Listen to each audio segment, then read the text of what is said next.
Already guys finally इस dual screen laptop जो कि हमने अलीबाबा से बाय किया था, इसे यूज करते हुए 30 to 35 डेज हो चुके हैं एंड इसे एज ए मैंने पर्सनल लैपटॉप यूज किया है, जहां मैंने अपने जीमेल एंड जो भी माइक्रोसॉफ्ट अकाउंट होता है ये सारा पुट करके एकदम बढ़िया से जैसे लैपटॉप को मैं यूज करता हूं अपने, सेम इसको भी यूज किया है एंड बहुत सारी चीज़ों के बारे में हमें पता चला है। अभी देखो, इससे पहले हमने जितने भी अलीबाबा से प्रोडक्ट मंगवाए थे वो सभी का इस तरह से टेस्टिंग कभी नहीं किया 30 to 35 डेज बाद कि उस प्रोडक्ट का कंडीशन कैसा रहता है, भाई यूज करने लायक बचता भी या नहीं बचता है, क्योंकि भाई चाइना का माल है कब नहीं पता नहीं। तो भाई ये सारा मामला आज बढ़िया से टेस्टिंग हो जाएगा कि भाई ये लैपटॉप एक्चुअल में 30 से 35 दिन बाद कितना बढ़िया है या कितना खराब है। Let's get started. और गाइस ये वीडियो किसी ब्रांड ने स्पॉन्सर नहीं किया है, जस्ट मैं अपना एक्सपीरियंस आप लोग के साथ शेयर करना चाहता हूँ, दैट्स इट। अब देखो, इस लैपटॉप को मैंने कैसे बाय किया, कस्टम प्रोसेस क्या था, शिपिंग में कितने पैसे खर्च हो गए, फर्स्ट इंप्रेशन कैसा था, अनबॉक्सिंग एक्सपीरियंस कैसा था, ये सारा पार्ट आप ना इस वाले वीडियो में देख सकते हो, जहां पे हमने एकदम बढ़िया से डिटेल में बात किया है। आज सिर्फ जो मैंने एक्सपीरियंस किया है इसके ऊपर हम बात करेंगे।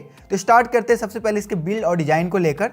देखो, इस लैपटॉप को मैंने एकदम से बोलूंगा एक्सट्रीम तरीका से यूज नहीं किया है। अब कोई भी इंसान लैपटॉप को फेंक कर तो यूज नहीं करता है, बेसिकली टेबल पर रख के यूज करता है, या तो बेड पे रख के यूज करता है, या तो हाथ में रख के यूज करता है। सेम हमने वैसे ही यूज किया, अपने बैग में डाला, बैग से निकाला, यूज किया, फिर बैग में चला गया, कभी टेबल पे रख दिया, इस तरह से हमने यूज किया है। एंड लैपटॉप पे देख सकते हो ऐसा कोई स्क्रैच या डेंट वगैरह नहीं आया है।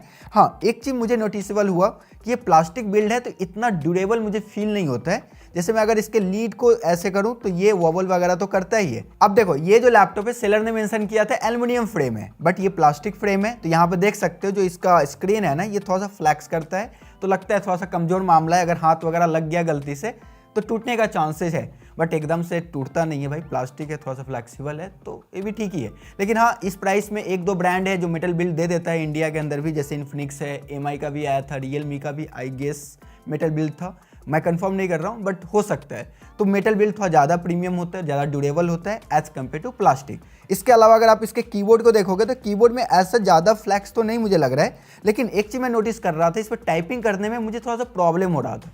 अब ये इसलिए बता रहा हूँ क्योंकि साइड में इसका डिस्प्ले लगा हुआ है छोटा सा, और कीबोर्ड का साइज काफ़ी छोटा है, और मेरा हैबिट है एक बड़े से कीबोर्ड पे काम करने का, और प्लस अगर लैपटॉप पे भी काम करता हूँ तो वही फुल फ्लेज एक कीबोर्ड है जहाँ पे मैं बढ़िया से टाइपिंग कर पाता हूँ। तो समटाइम्स कोई अलग की मेरे से प्रेस हो जा रहा था। अब इसके बाद यहाँ पे अगर हम बात करें ना इसके लीड के ओपन एंड क्लोज को लेकर, देखो ये वन फिंगर से ओपन नहीं होता है, आपको एक उंगली यहाँ पे डालना पड़ेगा, फिर जाकर आप इसके लीड को ऊपर नीचे कर सकते हो। एक चीज बढ़िया ये है कि इसका लीड अभी तक तो लूज नहीं हुआ है, जो कि काफ़ी अच्छी बात है। चाइना का माल है, मुझे लग रहा था निकल लेंगे एक हफ्ता है, बट भाई अच्छा काम कर रहा है, कोई प्रॉब्लम नहीं है।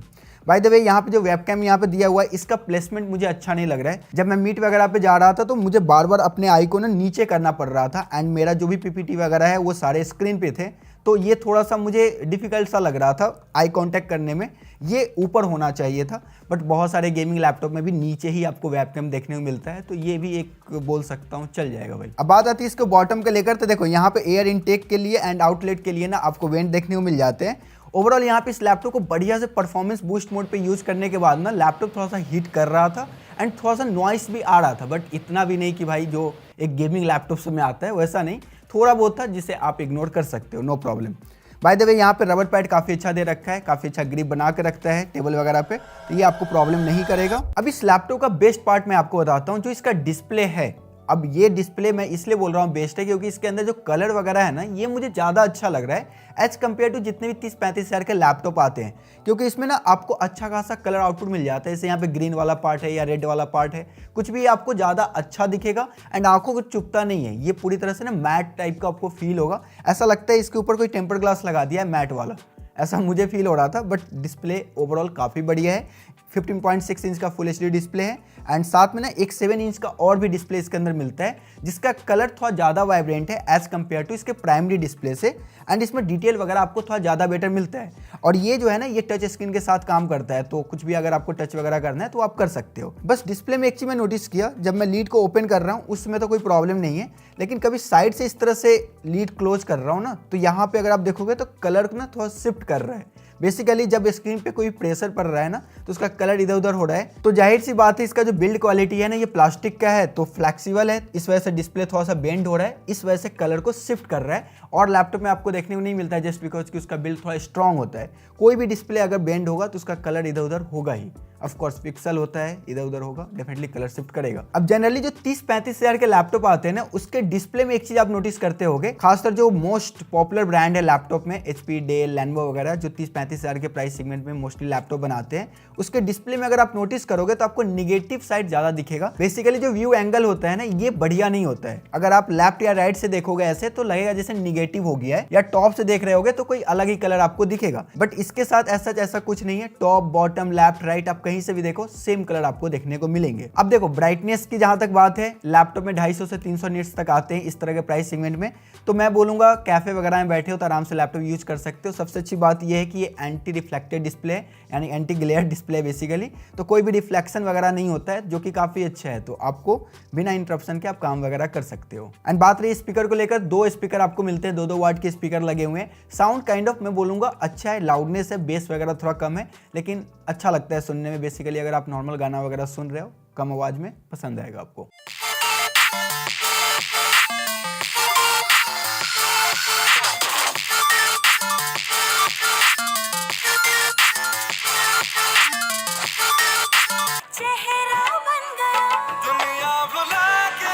चलो अब आते हैं परफॉर्मेंस के ऊपर। देखो इस लैपटॉप के अंदर आपको मिलता है N95 प्रोसेसर, साथ में 16GB रैम, 256GB का SSD इसके अंदर लगा हुआ है, विंडोज 11 प्रो के साथ ही आता है। तो ये सारे इसके स्पेक्स के नंबर हो गए। अब देखो इस लैपटॉप से पहले जो लैपटॉप में यूज कर रहा था वो i5 प्रोसेसर के साथ आता है, 16GB रैम उसके अंदर भी है, एंड वो एक डिसेंट परफॉर्मेंस निकाल कर दे देता है। मोस्टली मैं उस पर जो काम करता हूँ बेसिकली रिसर्च वाले ही काम होते हैं जो मैं सारी चीज़ करता हूँ। एंड एक जो सिस्टम है जो कि M4 मैं यूज करता हूँ, जिसपे एडिटिंग वगैरह थोड़ा सा हो गया, थोड़ा हेवी टास्क करने हो गए, AI वाले काम हो गए, वो सारा मैं उस पर करता हूँ। तो स्टिल ये सारे काम तो उसी पे मैं कर रहा था, बट जो मेरा प्राइमरी लैपटॉप था उसे मैं रिप्लेस किया इस लैपटॉप से, एंड वहाँ पे मैंने सारे काम इस पे करने शुरू कर दिए। जैसे इस पे मल्टीपल टैब्स ओपन करना हो गया, या यूट्यूब पे वीडियो देखना है, थोड़ा बहुत रिसर्च करना है, या हल्का फुल्का AI वाले टास्क हो गए, PPT वगैरह जनरेट करना है, या मीट पे जाना है, ये सारा काम इस लैपटॉप पे करना शुरू किया। एंड एज सच मैं आपको बताऊं तो ये सारे काम में बढ़िया से काम कर रहा था। अब देखो नॉर्मल अगर आपको गेम वगैरह खेलना है तो खिला देगा, इसमें कोई प्रॉब्लम नहीं है, और थोड़ा बहुत एडिटिंग भी करना चाहते हो तो कर सकते हो। बाकी ये मोस्टली स्टूडेंट वगैरह को जो काम रहते हैं रिसर्च वगैरह वाले, ये सारे इस पर कर सकते हैं। ऑफिस वाले काम कर सकते हैं, जैसे MS ऑफिस वगैरह हो गया, ये सारा काम हो जाएगा। बाय द वे इससे ज़्यादा आप इससे नहीं उम्मीदें रख सकते हो, एंड 30 से 35 हज़ार के लैपटॉप से आप ऐसे भी ये सारी चीज़ उम्मीद नहीं कर सकते हो। अब देखो इसके सेकेंडरी डिस्प्ले का ना 2-3 फायदा है जो मैंने खुद एक्सपीरियंस किया है, इससे ज़्यादा मैंने नहीं कर पाया, जस्ट बिकॉज की जो मेरा काम है उसमें इतना ही ये काम आ सकता था। एक कैलकुलेटर में यूज़ कर रहा था। सेकेंड, लेट्स सपोज मैं काम वगैरह कर रहा हूँ तो मुझे गाना सुनना है अलग विंडोज में, या वीडियो प्ले कर देना है, वो मैं कर रहा था, एंड ये सारी चीज़ बढ़िया से हो रहा है। एंड जो लास्ट है ना, अगर आपको सिग्नेचर वगैरह करना है डॉक्यूमेंट के ऊपर तो ये चीज़ आप कर सकते हो, एंड स्क्रॉल वगैरह करना है तो वो आप इस पर काफ़ी आसानी से कर सकते हो। बाकी पेंट वगैरह यूज करने हैं तो वहाँ पे कलर वगैरह भरने में भी काम आ जाता है।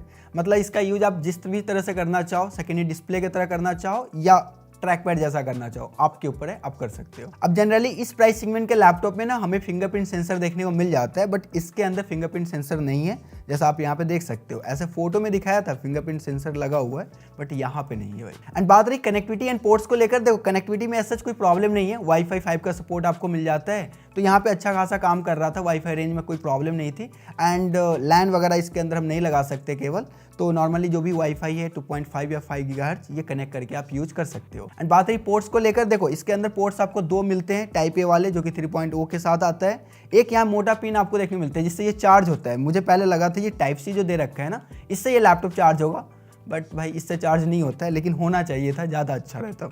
इसके अलावा यहाँ पे आपको एक जैक मिल जाता है, साथ में यहाँ पे एक SD कार्ड लगाने के लिए, एंड एक माइक्रोफोन और इंडिकेटर लाइट आपको देखने को मिल जाते हैं। अब यहाँ पे एक चीज़ अगर आप नोटिस करोगे, मिनी HDMI पोर्ट दे रखा है, फुल फ्लेज यहाँ पे HDMI पोर्ट नहीं है, तो आपको एक एक्सटेंडर बाय करना पड़ेगा जो कि 300-400 रुपये का आता है, फिर जाकर आप इसे कहीं पे भी आउटपुट ले सकते हो। अब जो इसका कीबोर्ड का लाइट है ना, इसमें ब्राइटनेस एकदम ज़्यादा तो नहीं है, लेकिन हाँ लाइट वगैरह बंद है पूरी तरह से, तो आराम से ये सारा की दिख जाता है एंड काम वगैरह आप कर सकते हो।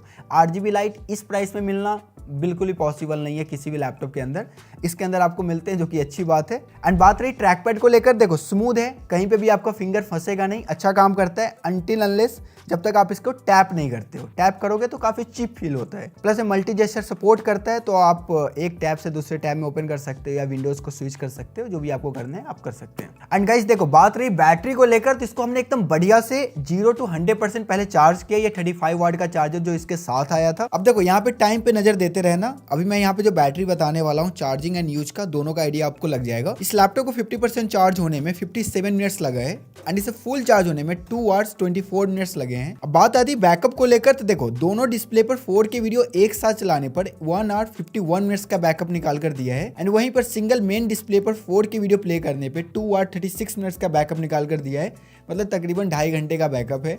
और भाई ये बैकअप मैं बोलूँगा इतना बढ़िया नहीं है जितना होना चाहिए। तो फाइनली गाइस बात करते हैं वर्टिक को लेकर, तो देखो लैपटॉप एज सच जहाँ तक मुझे फील होना था कि भाई प्रॉब्लम आ जाएगी एकदम से एक्सट्रीम वाली, ऐसा जैसा कुछ नहीं हुआ है। लैपटॉप जैसे नॉर्मली चल रहा है वैसे ही चल रहा है, ना तो डिस्प्ले में कोई प्रॉब्लम है और ना इसके सेकेंडरी डिस्प्ले में कोई प्रॉब्लम है, ना तो हिंज में प्रॉब्लम आया है। बस मैं बोलूँगा कुछ चीज़ें हैं जहाँ पे थोड़ा सा इंप्रूव हो सकता था, लाइक थोड़ा सा बिल्ड क्वालिटी, जैसे प्लास्टिक ही है पूरा, थोड़ा अलग टाइप का बिल्ड होता तो स्क्रैच वगैरह कम आते।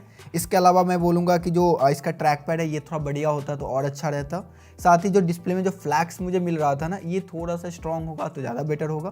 तो मतलब छोटी छोटी जो चीज़ें हैं ना ये इंप्रूव हो सकता है। जो मेरे पास आया उसमें कोई प्रॉब्लम तो नहीं आई है। अब गाइस देखो इस तरह के लैपटॉप अगर आप बाई करते हो तो वारंटी में आपको प्रॉब्लम आ सकती है।